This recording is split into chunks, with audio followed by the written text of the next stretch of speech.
All right.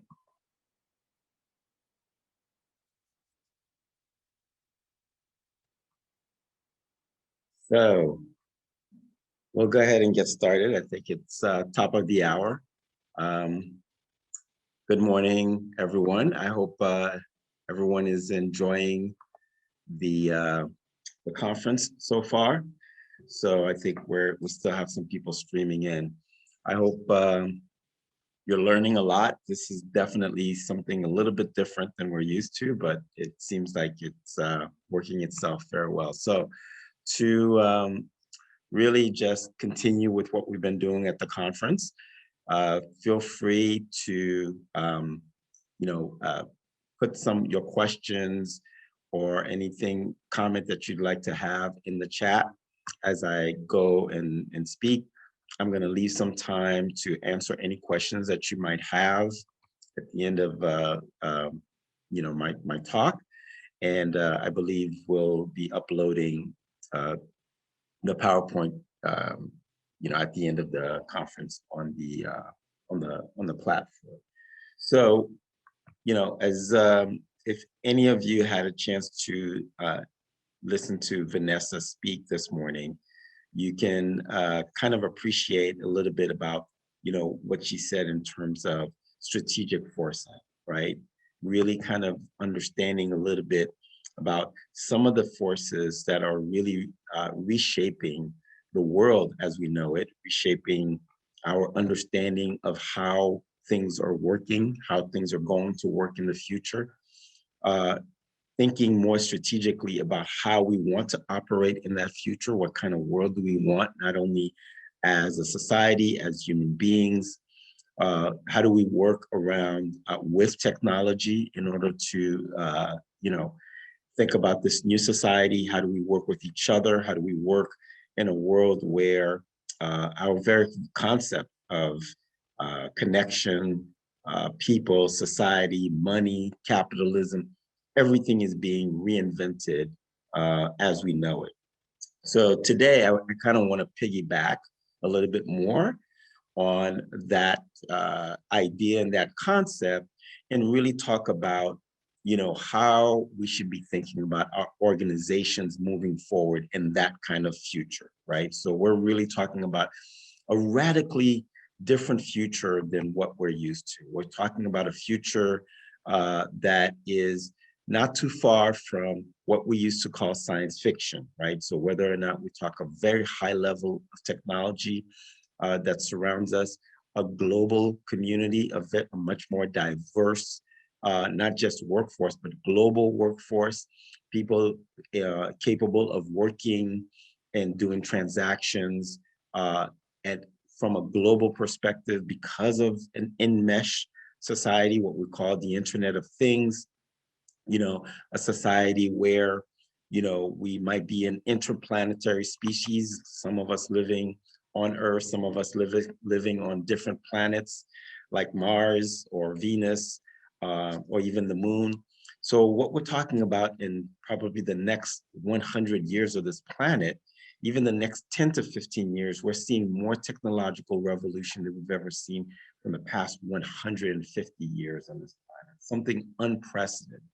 So as we're going through this transition, so think almost as the first industrial revolution, right? As we're moving from an agrarian society, moving towards a more industrial society, think of the level of change and turbulence that was creating for societies back then, right? So imagining the number of people who had to think about leaving farms and moving into cities or working in factories, right? Relearning new skills, learning a new language, learning how to cooperate as a society in a very different way than we did back as we left, as we moved from an agrarian society to an industrial one.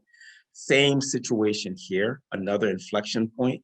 We're moving towards a really that industrial revolution that lasted for nearly 150 years to now, really we're talking about a real technological revolution, something unprecedented that we've ever seen on this planet. So now, the turbulence, the kind of upheaval that we're seeing in our organizations, on our planet, in our societies, in our political sphere, all of this is happening because we're talking about a complete paradigm shift in terms of who we are. So as we're moving from this transition, we need to be thinking about an organization that exists in that future, right? So when I'm talking to audiences, the biggest challenge that we have as human beings is that we think of the future the same way as the present. We extrapolate what we have here today, and we say, this is how it's going to be 5, 10 years from now, or 20 years from now. Now, imagine someone who lives in the 1800s thinking about how we live today, right? Imagine, could that person have imagined cell phones? Could that person imagine Zoom meetings? Could that person imagine airplanes? Probably not. But for us, we are at the nascent stage of this technological revolution.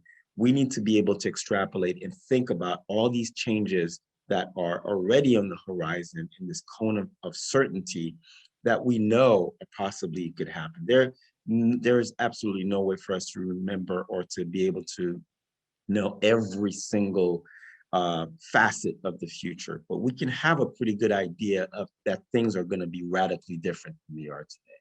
So our job is to start thinking about what kind of place that future might be, what we know for certain will be there, because we've already started entering that cone of certainty, and then how do we start changing our organizations to fit that future in order to not just survive, but thrive, right? So COVID-19 has been a clarion call for us, in my parlance, what we call a catalyst in that transformational work, right? So in a bit of good news or bad news, good news, bad news. The bad news is that COVID-19 and this whole technological revolution and societal upheaval is really sort of like akin to the meteorite that hit during the dinosaur era. So these dinosaurs lived on Earth for 340 million years and dominated the planet. When that meteorite hit, that was the end for them, right? They were big, they were clunky, they couldn't hide, they couldn't change, and they died off. Those who survived were those who were able, the mammals were able to go under the earth during that time and be able to adapt to a new environment. That's essentially the good news, is the fact that we can think about the future and we know that the meteorite or the tsunami is coming and has already come, and that we are in the process of adapting. So those who can adapt and walk through that window of opportunity will survive. And those who don't do it fast enough will be like the dinosaurs and disappear. So not that I'm calling you guys dinosaurs, but more an adaptable species that can move much faster than our ancestors and dinosaurs. So today, I want to talk about pivoting and reinventing our organizations for the 21st century. And this is work that I do with organizations throughout, and it's available not just to for-profit organizations, but to not-for-profits. And every organization that you can think of will need to pivot and change in the future. So quick little information, a bio about me. So I'm Marvin Dejean. I'm the Senior Managing Partner for Gilead Sanders. What we do is we are a consulting practice that really helps organizations, governmental agencies, and corporations, simplify the digital transformation process. So what we say is we like to transform organizations for the 21st century. And I'm going to talk a little bit more about what that means. So, as I mentioned earlier at my beginning monologue, is that we are in the midst of massive, massive change on a planetary scale, on a global scale. So whether we're seeing the symptoms of this, whether through environmental collapse, we're seeing social unrest, we're seeing, economic collapse, we're seeing pandemics. Those are not the reasons, those are more symptomatic of a massive planetary consciousness change that's taking place on the planet. So whether or not we're talking, you see those changes happening on the social sphere. We're also seeing that kind of massive change happening from a technological perspective. We're seeing a major technological curve where we are not keeping up with that technological innovation. It's more, we're starting to see it happen to us because it's replicating at a much faster rate that we can keep up with. So whether or not we're talking about the Internet of Things, blockchain technology, which is heralding the oncoming of cryptocurrency or digital currencies. We're also looking at augmented reality or virtual reality that's going to be parallel to reality as we live it. People being able to operate, work, and even live in that kind of augmented reality. Whether or not we're talking about autonomous vehicles that are sure to take place in our commercial lives, and then flying cars, or what we call flying taxis, or autonomous vehicles that are in the air. So think of all the science fiction movies that you could possibly think of that we grew up with in our generation. Almost a lot of these things really now becoming reality, moving from the screen or the page to really becoming something of our everyday lives. And these things are much closer in that cone of certainty than we've ever seen it before. The other thing that we talked about, the other change that we talk about is the planetary changes, right? So whether or not we're talking space tourism, we're talking about, if not colonizing Mars, at least having some presence on that planet where we're starting to mine the planet, we're starting to interact with it at a much higher scale.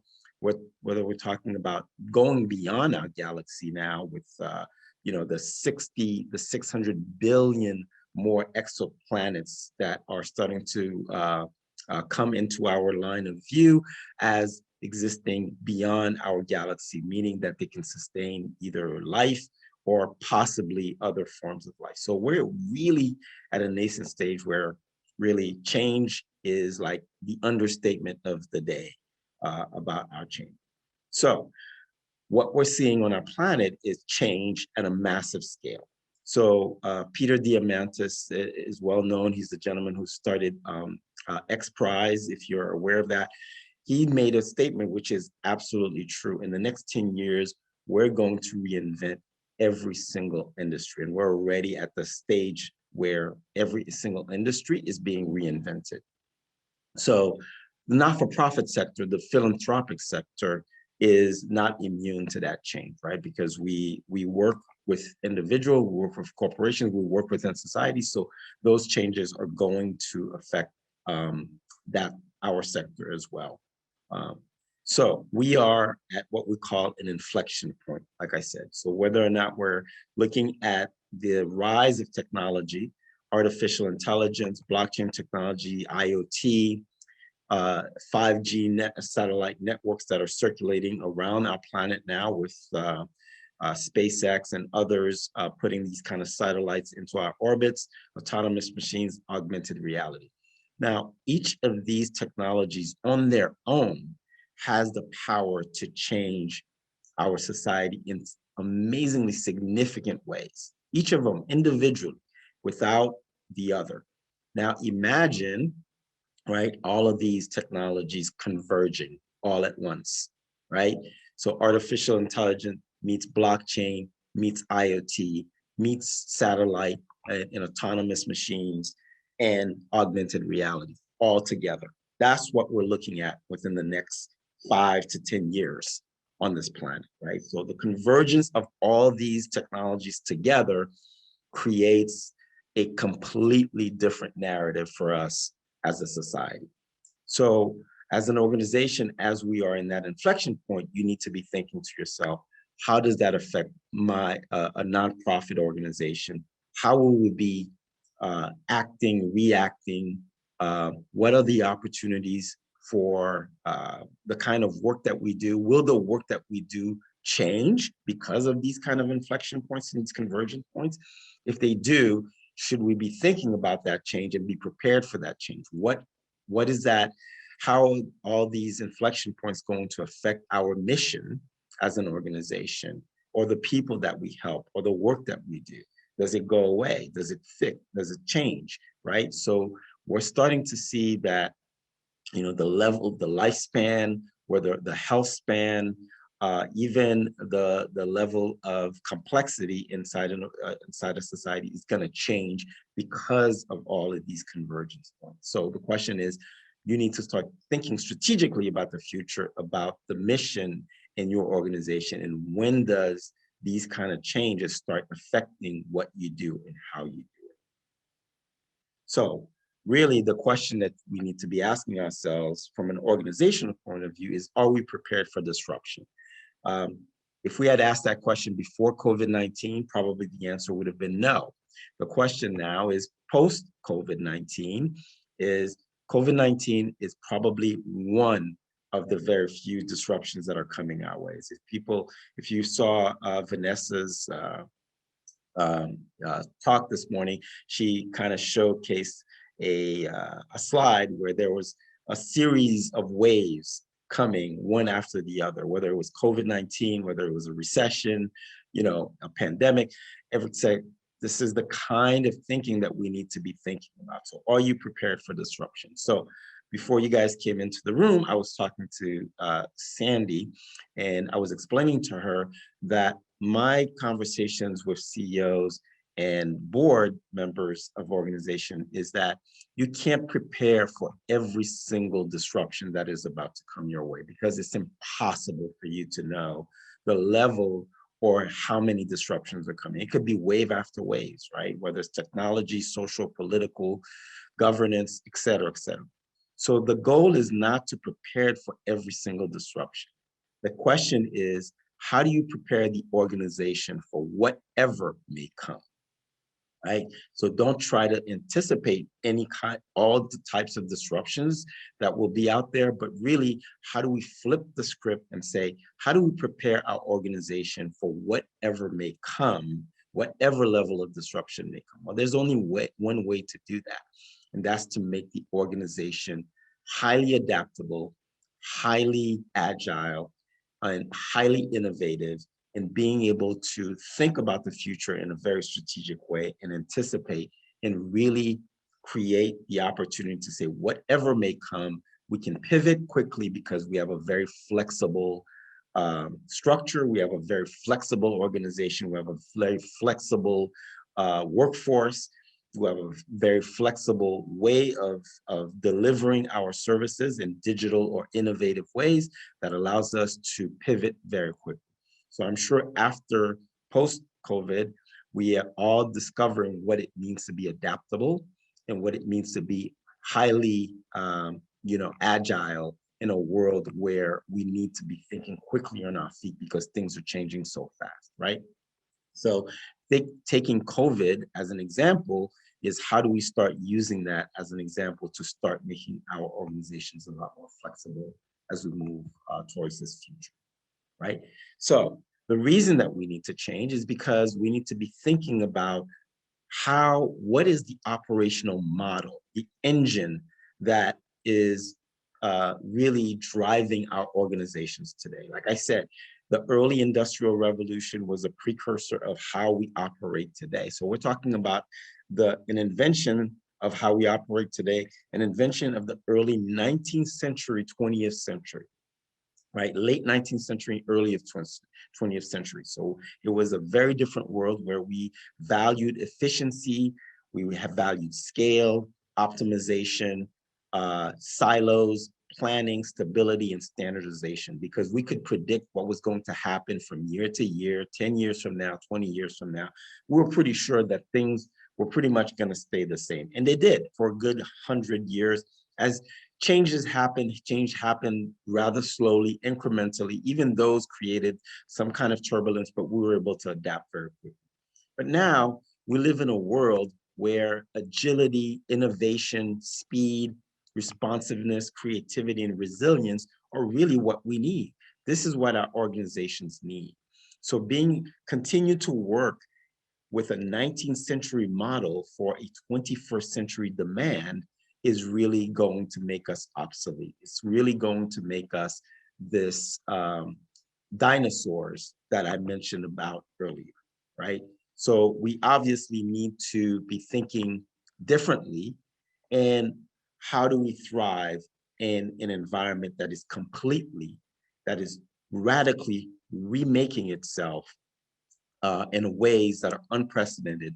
How do organizations survive or thrive in that kind of digital driven world, right? So when you're going to hear the term digital transformation, right? So there are a couple of elements that I want you guys to remember as we talk about digital transformation. When I talk about digital transformation, it is going beyond just technology. Technology is not the only element of digital transformation, and I'm going to talk a little bit more about that. So when I say digital transformation, it's easy to think only digital and only technology, but that's not just digital transformation. Our transformation of our organization has to go much deeper than that, and it has to encompass every aspect of our business, right? And that's what I'm going to share with you today, right? So the reason that digital transformation is crucial for not-for-profits, because you're starting to deal with the disruption right now, right?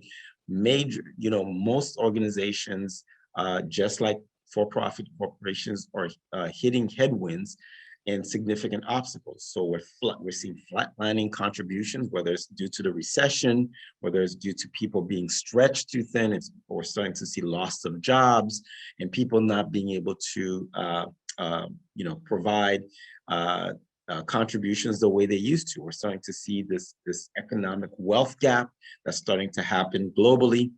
You're dealing with lack of staff and resources. That's happening all over the place, right? So you're not having the number of people that you used to be able to deliver the services that you used to. Growing competition for dollars, right? Because now your competition is no longer just local, it's global, right? Whether or not I decide to give my dollars to an organization that's working overseas, because the world and our need as a species is becoming something of a global nature, and we're starting to see ourselves as citizens of the world as opposed to just locally or being localized where we are, right? So you're dealing with outdated legacy technology or a patchwork of systems and processes. All these, just a few of these, are just hampering how we deliver the wonderful work that we do as not-for-profits. So what are some of the capacities that we need to start thinking differently in order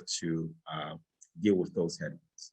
So I wanted to share with you this quick little video that I found about an organization right across the waterway there in Kentucky called Justice Bus, that you're going to hear what they've started doing in terms of their digital transformation. It's a quick little video, but I think it drives home, right, some of the things that I'm saying and what the kind of impact and outcomes that they're getting just by focusing on digital transformation. And in their case, they're really just talking about the technological part. Like I said, digital transformation goes beyond just that.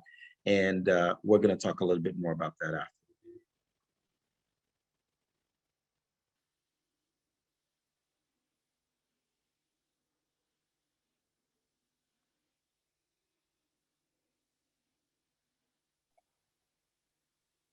Marvin, we're not getting sound. Oh, okay. Sorry. I think that's probably me. Hold on a quick second for me. I think I'm supposed to, there's a part there. I forget where it is.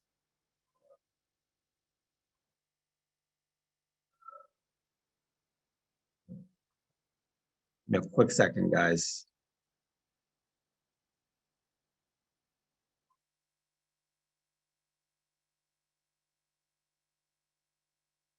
Where is it? Sandy, do you know the area where I can allow people to share my sound? I think I forgot where that is. Does anybody know? Marvin, it's in the share screen. So if you Okay. click share screen, you'll see a box that needs to be checked in there. Yeah. Right. Yep, there you go. Perfect. Thank you so much. Thank you. Appreciate that, guys. I always forget where that thing goes. Here we go. All right. Can you see my screen again? Yes. Okay. Let's see if we can hear some sound this time. Can you hear it? No, No? no. Really? Hmm. Huh, that's interesting. Huh, I clicked the box. Sure. Here we go. All right, let's try that again. Especially What investing about in now? technology is Yes. especially hard to Okay, do when perfect. budgets are stretched so Thank you, thin. guys. We caught up with a nonprofit in northern Kentucky that committed to technology in a big way just a couple of years ago, and the results are significant. 33 counties for all. Joshua Crabtree is the executive director of the nonprofit Legal Aid of the Bluegrass. Less fitting for some of our other. The organization fills a critical role in society. Employees here are working on a tight budget to resolve civil legal problems for low-income, often vulnerable Kentuckians. Legal aid clients are the people that, without our involvement, are the ones that are going to fall through the social safety net. We're keeping people in their homes. We're keeping their families together. We're providing protection for people. Providing services for an area that covers 33 counties, more than 200,000 people, is no small feat. Just a few years ago, Joshua and his team realized they had to find a way to reach more people in need.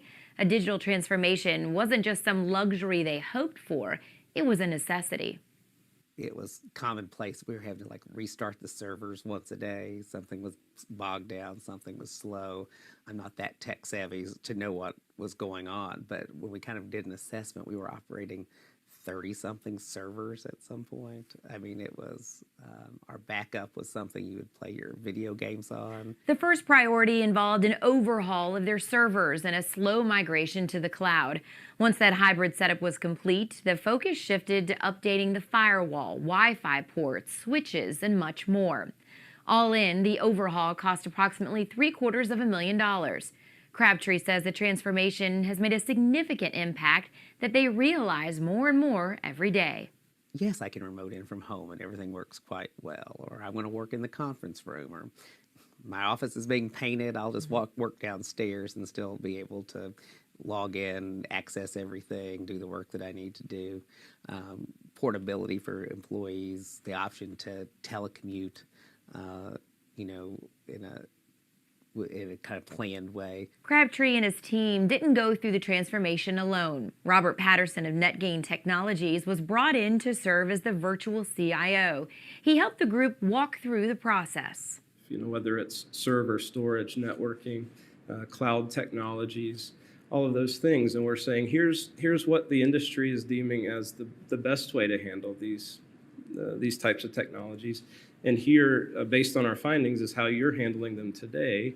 And here's our recommendations on how we can get you closer towards those best practices, kind of incrementally over time, making small steps. Once the new infrastructure was put in place, Robert was able to help the nonprofit reach another significant goal. Legal Aid had this vision for taking their services remotely, on the road, literally, to those who needed them most, and not requiring them instead to travel to their office, but instead we're going to bring the office to you. The Justice Bus is a real-life, hands-on example of digital transformation. Attorneys can now meet with clients in the hard-to-reach rural parts of the state. We would bring them in. Attorney or law clerk would be here, or the paralegal or whoever's setting things up, logging into the system, taking down information, with our case management system, so it's all connected. So, and then it might be an attorney here in Covington we need to consult with. They would come up on the screen behind you. The person, or they're sitting over there at this side of the table, they're talking to their attorney on that screen with the cameras, or video conferencing with this one. So it's all connected. Their attorney will be somewhere, and so both are. I don't have to have an attorney on site, so a volunteer or the bus driver can set everything up and just connect people with whatever their legal issue happens to be. In its first year on the road, the Justice Bus reached more than 500 clients, a strong example of the kind of impact digital improvements are having on the organization. And it's not just the clients and employees of today that are feeling the changes. The legal aid of the Bluegrass is now better positioned to move positively into the future. We've had 11 new hires in the last year, mainly because of these long-term retirements for us. And so we really had a chance to look at hiring first. It's all digital now, from how we solicit applications and we market ourselves to also the whole onboarding process for people. You're hiring a more tech-savvy workforce than I was originally, or the organization was. So, you have to have the ability to meet the needs of your new staff that's coming on, and they expect certain technological capabilities. On Tech Republic and ZDNet, we have a great deal of information about digital transformation, from articles and videos to surveys and original research. We've got you covered. Thanks for watching. All right, perfect. So, as you can tell, right, that is just one aspect of where we need to be thinking about as nonprofit, thinking about the future, right? So when you look at organizations that are really focusing on digital transformation, you see that the results and the numbers are staggering compared to organizations who are not focused on that. So for example, nearly half, 48% of high digital maturity not-for-profit said they were more likely to gain support for their cause over the next 6 months versus nearly 1 in 5 low digital maturity organizations. This is a survey that was done during the COVID situation for not-for-profits, right?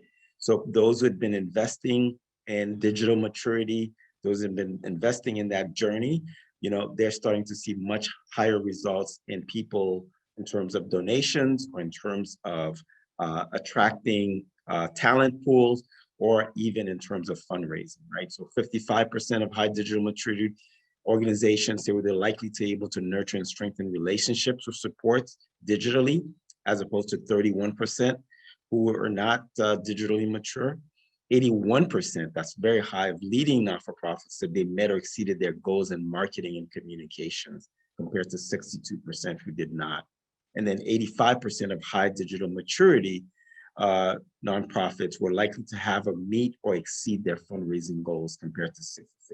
So if we look at these numbers as markers and milestones of the trends, we see that those who are investing in digital maturity are having a much greater level of success, but also an extension of their mission compared to the customer shifting expectations, whether or not they're attracting new members, they're attracting new donors, or they're attracting better talent pool who see their environment as something that they want to participate in, whether they're attracting even donors from overseas, right? So I no longer have to be in your region, in your local area, to know about you and to be able to give to you anywhere, whether or not we're talking, giving through platforms like, Indiegogo or others, where people can raise money from donors from all over the world. We're starting even to see the fundraising model starting to shift. So digital maturity is no longer something that you need to be thinking in passing, but you need to be thinking about preparing for that oncoming future that's already here. So I want to share with you really a simple formula when thinking about digital transformation, right? Because like I said earlier, digital transformation is not just about technology. Technology is definitely a big part of that, but it's not the only part, right? So in the early stages, even up till now, we're probably seeing 7 out of 10 organizations failing in digital transformation. The reason that we do that, the reason that organizations are failing at digital transformation, is because we try to take these technologies, these new ways of working, these new operating models, and we try to overlay it on existing models, right? So we're saying we're going to operate the way we still did in silos or hierarchical models or territorial models, and then we say, oh, all I need to do is just add more technology to it. That's not going to do it. That is just hobbling yourself with different models that are incompatible in terms of shifting the way you think, the way you operate, and the way you operate in the world, right?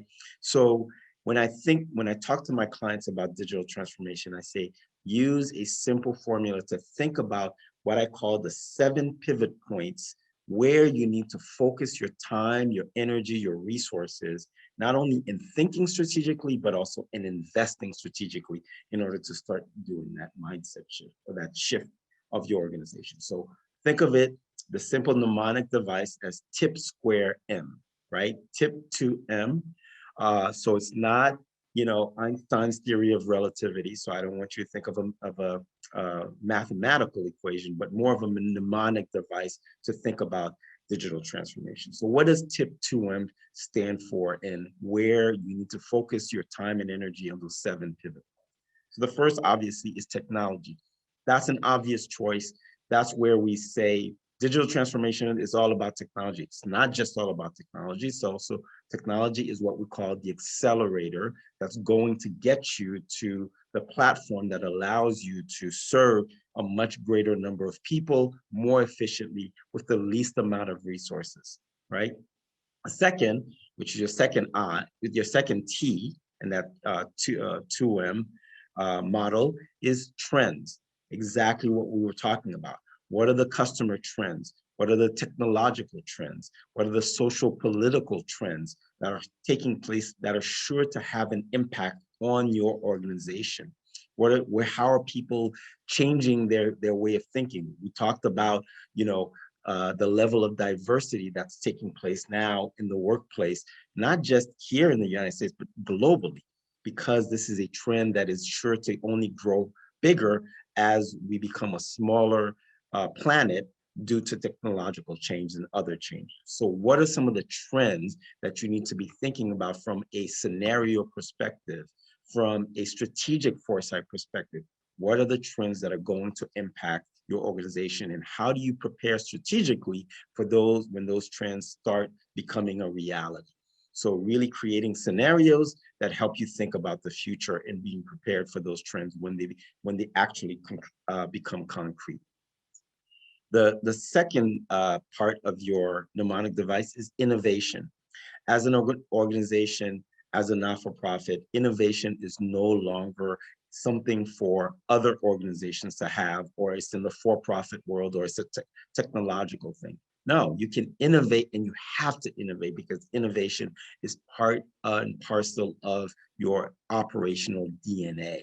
You have to innovate how you provide your services. You have to innovate on the back end and on the front end because your competition is no longer local, it's global. So how do you innovate constantly inside your organization? How do you invest in resources and training to teach your people how to innovate constantly, whether you're using design thinking, whether you're using outcomes-driven innovation or other methodologies to innovate, but innovation has to be part of your operational DNA. The element of the second I in your tip square model is insights. And what I mean by insights, I'm talking purely data-driven. You have to start making decisions using data. If you start making decisions based on gut feelings or how you've been able to do things in the past, that's not going to cut it anymore. Your donors, your board, your members, everyone's asking, show me the value. Where are you getting this data? How are you impacting the work that you're doing? And show us the numbers. Both qualitative and quantitative data has to inform your insights in how you're making decisions. So how are you getting data inside your organization or outside of your organization? And how are you using that data to really make decisions or choices that really inform how the organization moves forward? The second part is people. Now, when I say people, I'm talking about two sides of the fence, both your customers or your clients, right? And the other one is your employees. Those what we call the customer experience and the employee experience. Both of those work hand in hand, and one cannot exist without the other. The penultimate piece is platforms. more platforms are really driving the way we're doing business today, right? So whether or not you're using platforms like Monday.com or Asana or other platforms that we're using to really drive our business forward in the technological age, how are these platforms creating ecosystems inside and outside your organization? How are you strategically connecting both your technology, your people, your partners, in order for you to really create an ecosystem that allows you to provide your services? Then the future of business and not-for-profits is an ecosystem model of doing work. And last but not least, mindset. If you don't do a culture shift on how you operate your business, you can put all the technologies, know all the trends, even do innovation in data well, and even know your people. But again, if you're overlaying a new model to an old mindset or an old way of doing things, you're really not hitting the mark, because we need to start thinking about really flatter organizations, network organizations, allowing self-managed teams, and really allowing people to really make decisions that have the end goal in mind of what we're doing with that, whether or not we're there to see it or not. So really, when we think about the tip square model, we're talking about technology as an accelerator, strategy for trends, operations, innovation, driving our operations, data, giving us insights, focusing on the customer and the employee experience, building platforms that create ecosystems, and then using culture to have a mindset shift in our organization. That's your digital transformation journey in a nutshell. 7 pivot points that really allow you to really understand where to spend your time. Well, I'm going to go through all of these rather quickly. And here is your transformation roadmap, right? When we think about those 7 pivot points, how do we put all of these things together? Well, from a strategic point of view, we plan from the future. From an operation point of view, we adopt new ways of working. We make our decisions data-centric based on data, with our insights. We make our employees the tip of our spear, because they're the ones who are leading the charge in terms of innovation and agility inside the organization. We customize the client experience or the customer experience. How do we make it more meaningful, more impactful? We view our business as part of a strategic ecosystem, not just as a standalone. And then we cultivate a mindset built for change in the future. So really, the digital transformation journey is a figure 8. It is a journey, not a destination. So you think about it, planning from the future, new ways of working, being data-centric, being employee-centric, being customer-centric, having a connected ecosystem and a mindset shift. All of these things work together to really create what we call a digital transformation of the entire organization, making it much more adaptable and agile for the future. So let's talk really quickly about how this works together. Planning from the future. The way we work in our strategic planning, we really think about where we are today and we extrapolate to what we think the future is going to be. We always usually imagine that the future is going to be exactly the way it is today, and we're just extrapolating what we're doing today into 3 or 4 or 5 years into the future. That's not how it works now, because change is happening so fast. Now we need to be doing what we call a future back strategy. How do we think about that future? What are the likely scenarios that are going to take place in that future, and really work our way backwards? What are the technologies? What are the trends? What are the things that we know are going to impact our work? And then we say, how do we prepare for that eventual future? How do we want to be in that eventual future as an organization? And we start preparing, what do we need to invest where we are today for 3 years from now, 5 years from now, 10 years from now? And that's planning from the future as opposed to planning for the future, which is a very strategic, complete paradigm shift on how we do strategic planning, right? So working from the future backward, you can connect the best opportunities of tomorrow to your organization today. So if you don't think about the future in a systematic way, you won't think about fully realizing the threats and the opportunities that await you. You may find new donors, new mission, new ways of actually helping people through technology, but you have to start thinking about it now in a systematic way. When you think about how changes that are happening around fundraising, for example, crowdfunding is really taking off. Like I talked about, earlier, how are you positioning your organization to take advantage of crowdfunding, or is it a threat to your organization in terms of taking donors away? When you think about blockchain, you talk about the rise of cryptocurrency or digital currencies. Is that an opportunity for you as an organization to really start investing in blockchain for smart contracts, whether it's cryptocurrency as an opportunity to really kind of grow your funding or even your business model as an organization, right? When we think about artificial intelligence, right, strategically, how is that going to impact your organization? Is that something that you can leverage inside the organization to really increase your reach and increase the capacity to communicate, market, and even reach more people, not even just locally, but globally or across borders? So geography and time and space are really becoming illusions or territories that no longer define what we can do and where we can do it and how we can do things. Adopt new ways of working, right? So we need to think differently about how we organize inside the organization, right? So are we really, how do we get our employees to work differently, to be more agile, to be more adaptable? So we start thinking about different ways of working. Agile work structures is one of them, right? Where people are self-organized into self-managed teams that can work quickly, iterate faster, prototype, and put new products and services in the market. Whether we're using OKRs as opposed to an overarching strategic planning that nobody knows about or can't even tell you what the strategy are, we boil it down to simple objectives and key results inside the organization.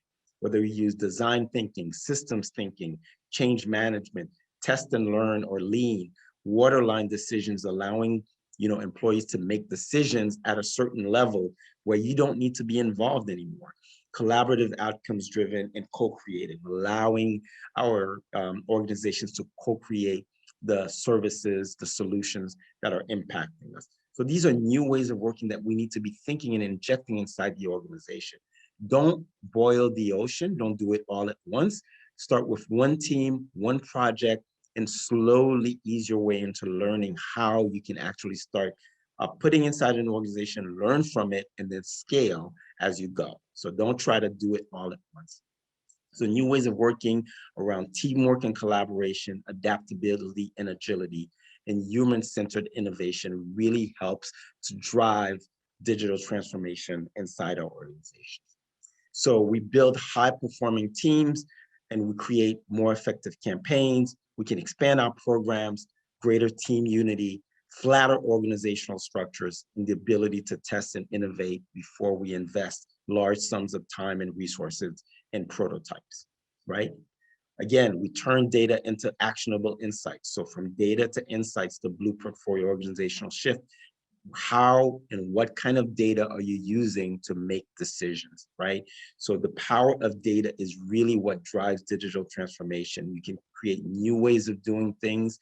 You can lead to entirely new ways of delivering aid simply because you have not only just-in-time information, but information that really drives how you make decision and when you make decision and where you have the highest level of impact, not just we've done this in the past and it worked this way, but really where are things shifting because the data is telling you.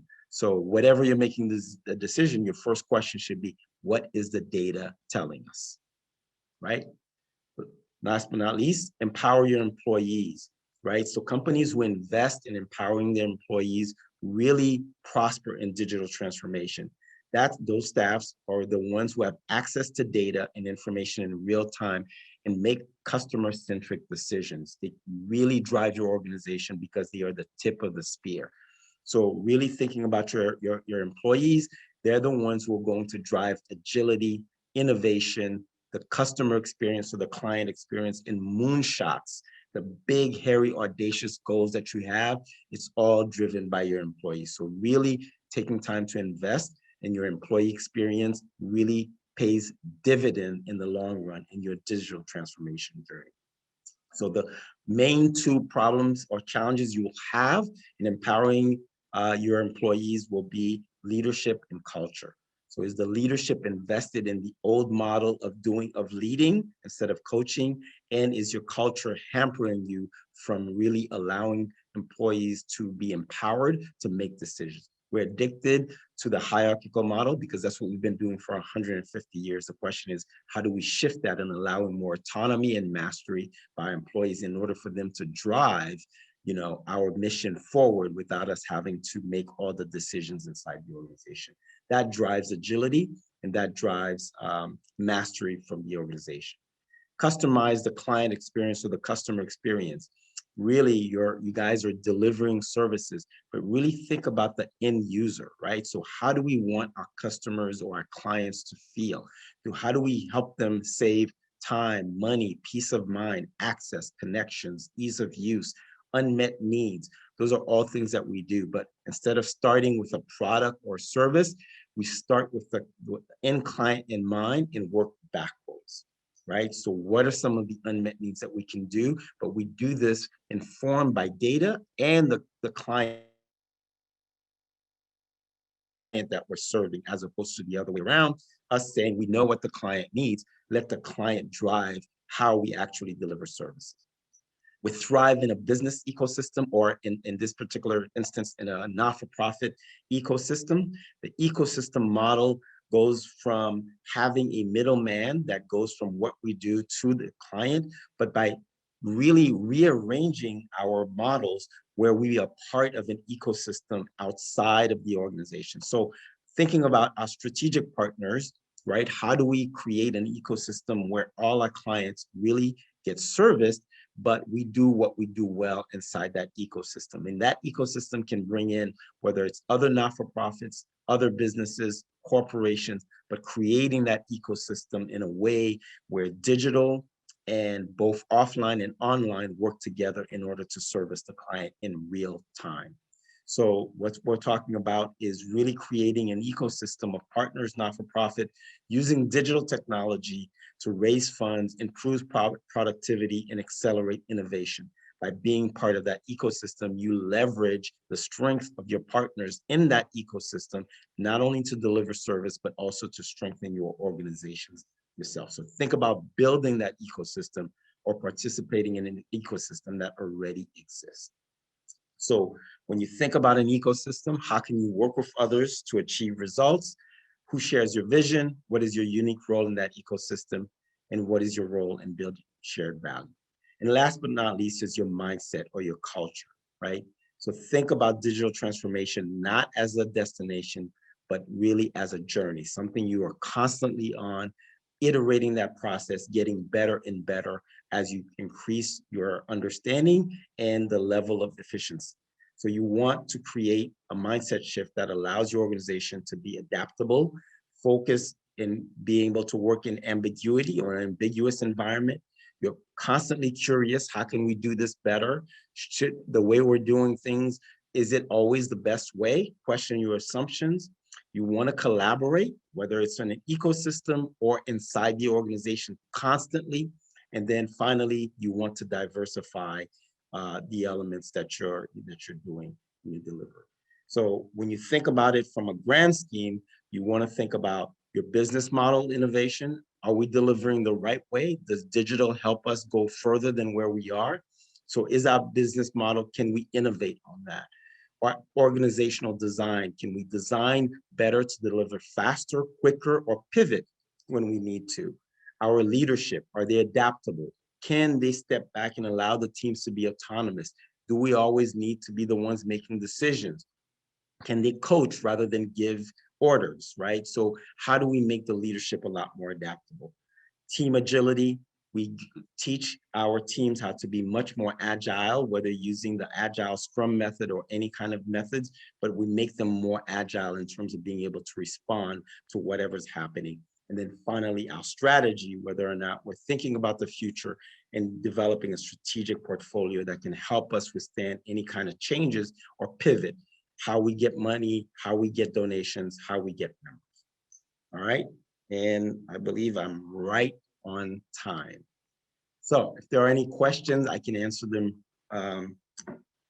pretty quickly for you. I know I went very fast, but again, you will have access to this PowerPoint at the end.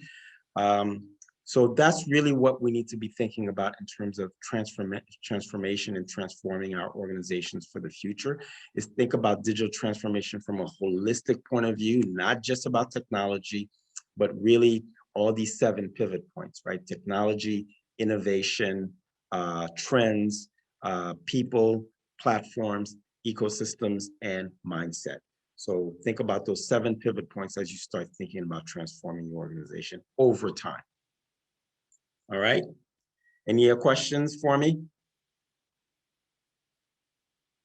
You can either put them in the chat or you can unmute yourself and ask the questions that maybe somebody else is thinking about. But if you have no other questions, thank you so much for the opportunity to share this with you. I bid you very good luck in transforming your organization, but think about developing that strategic roadmap for transformation now, because that window is closing and things are going to start moving very, very, very fast in the future. All right. Thank you, everyone. Thank you, Marvin.